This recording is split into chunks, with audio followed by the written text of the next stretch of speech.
What? I'm checking my clearance lights, Okay. turn signal, hazard, reflector tape. Reflective tape. Okay.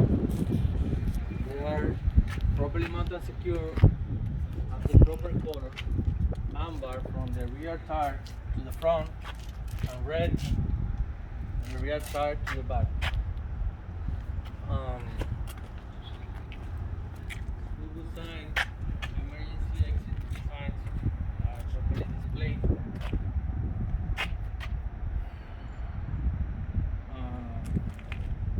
The rope Rails. rope rails are properly mounted and secure, crack no damage, no losing or missing part. The window are properly mounted and secure, there's no crack or damage, no losing or missing part. The fuel door is properly mounted and secure, no crack or damage, no losing or missing part. The fuel tank cap, it's tight, properly mounted and secure, it's not leaking, no losing or missing part. Ok, y de ahí nos vamos para abajo. Cierra la puerta. Ya, Al mismo tiempo que hablamos de esto, no se puede hacer el tanque y el cage. Él hace different Oh, pattern. ok. Pero that pattern works for you. You Oh, okay. do it right there. Okay. Everyone has their own pattern. the door light, you can check it out or wait inside. Good. Step So light. he grouped as much as he could, but you need to make sure that you touch and at least point to the other ones. Touch, and that you're talking about those. Touch as much as you can. So the only ones you can't touch are the ones at the top. So your clearance lights, turn signal hazard lights, my reflectors, reflective tape.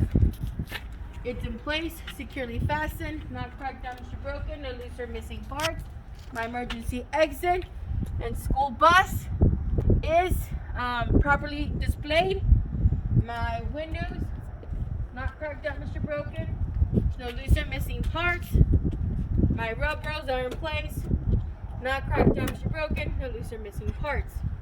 Rub rails are used in case of an emergency that the students need to evacuate the window as a ladder or door holders to exit off the bus. And it also tells first responders the type of damage, the type of trauma to look for when they arrive at the scene, to expect: head, torso, feet. Which is why we tell the students, that's going to be your always repeat to them: sit facing forward, feet down, shoulders to the back seat, pockets of your dean to the bottom seat. Because when they're sitting down properly, if the general public were to come and impact our bus, it will impact here. Here's where their feet are.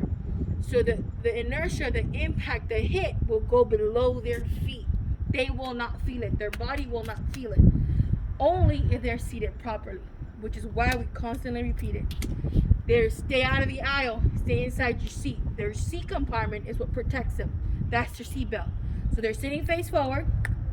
And if we get hit from the back, guess what? Forward and back. That's all they're going to do. That seat in front of them is their cushion. That protects them. That catches them. That's their seat belt. When they ask you, why do I got to do this? Why do I got to sit like that? You have your answer. If you explain to your children the reasons why they got to do what you're asking them to do, they tend to understand and be like, oh, okay. And then they'll listen and do what they're supposed to do. So it's knowing why your bus is built the way it is that gives you the answers to their questions and when they ask why. All right, good job. And Rafael does cover the gas tank and that door light when he does his inspection. But that's gonna be up to you when you want to do it, because the drivers will do the side, some of us, and then just go under. And when they make their way out from the bottom, then they'll cover that. But he does it his own way to make sure he doesn't miss it. So, like I said, it's building those patterns. building them and building.